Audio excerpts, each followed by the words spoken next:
In this video guide, we'll cover the Ken Burns effect made popular by the famous documentary filmmaker Ken Burns. Ken Burns has made several epic and award-winning documentaries such as The Civil War, Jazz, and Baseball. In all these documentaries, Ken Burns repeatedly uses a technique where he takes a still image and brings it to life using a simple pan and zoom. He then utilizes close-ups, music and voiceovers to make the images seem like an action sequence. Let's see an example. Here we have a nice picture of two moms with their babies. Although this is a great picture, without animation it would look quite boring in a video. So here we've added the Ken Burns technique. Let's drag it to the timeline and see how it transforms the picture. As you can see, we're panning and zooming into the baby on the right. Let's watch it once more. Simply zooming and panning across the babies creates a feeling of motion and keeps the viewer visually entertained.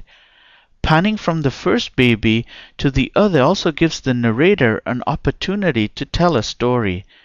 So adding narratives and music is also an essential part of this effect. Now VS10 has excellent support for the Ken Burns effect, so let's explore these features. Let's clear the timeline. From the images library, let's drag the father and baby image to the video track. The effect is most pleasing when the duration is around 5 seconds, so let's increase the duration. Now let's select the pan and zoom option, which is only available for images. This drop list has all the pre-built pan and zoom variations. If you want a quick Ken Burns, just pick one of these. Let's pick the first one, which is a simple zoom in. Let's watch it now.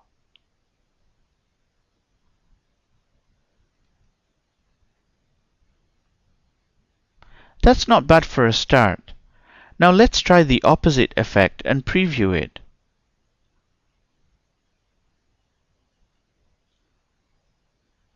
This time we're zooming out.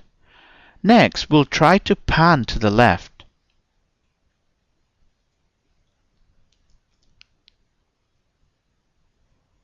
The only issue here is that when the slide ends, half the baby's face is off the screen. So let's zoom to the right this time by picking this option.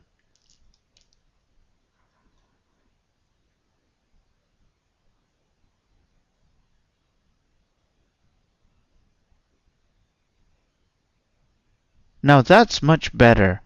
The image pans nicely and ends gracefully, but we could do a lot better. Let's center the baby a little bit more and zoom in on her eyes. To do this, we'll use the Customize option, which gives us complete control over the pan and zoom. Click Customize. Now this is our first keyframe, which corresponds to the start position of the slide.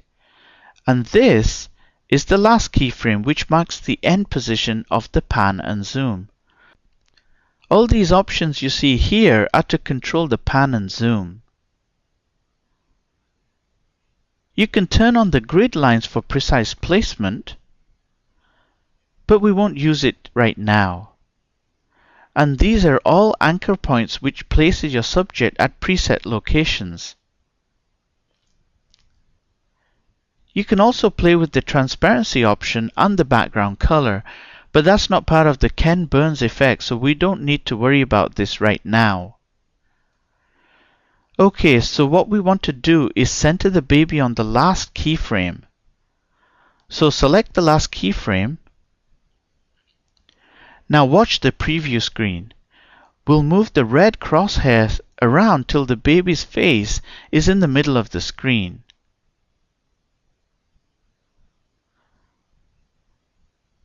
Now we'll zoom into her eyes for impact. You can change the zoom in 3 ways. Either use the slider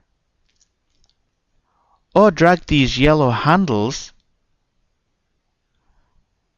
or simply type in the value here. So make sure the last keyframe is still selected. Now change the zoom to about 220. And we'll need to readjust her position. Now the baby's face will fill the frame when the slide ends. And one last thing about this logarithmic interpolation checkbox. All it does is, it keeps the speed of the zoom constant during the zooming motion, so we recommend that you always keep this option checked. And there you go. Let's click OK and watch our first attempt at the Ken Burns effect.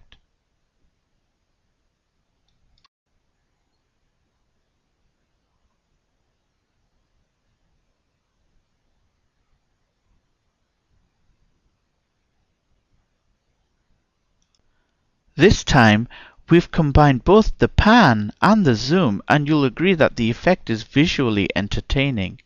So that's all there is to the Ken Burns effect. We've already created a project that demonstrates many variations of this effect, so let's open the project. Now let's preview it.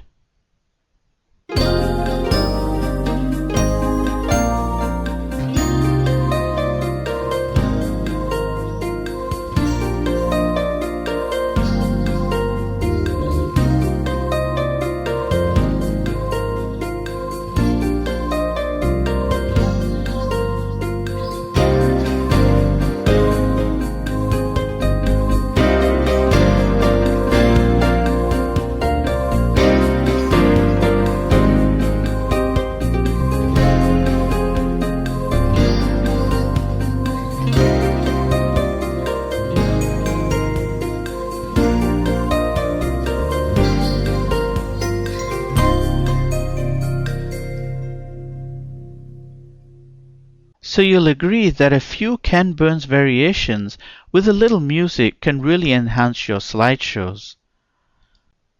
One last thing, there are a couple of improvisations that you can do to enhance your story. One is to place the same picture next to each other, like we've done here. These two are the same images, but in this first picture, we're panning down. And in the second picture, we're panning to the right. And when we put the two images together, they create a very interesting variation.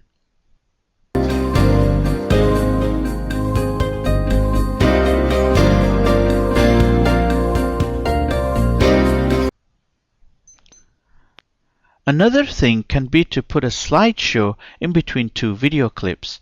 This is a great way to break the monotony of your movies, and you can also span many years of time into a few slides.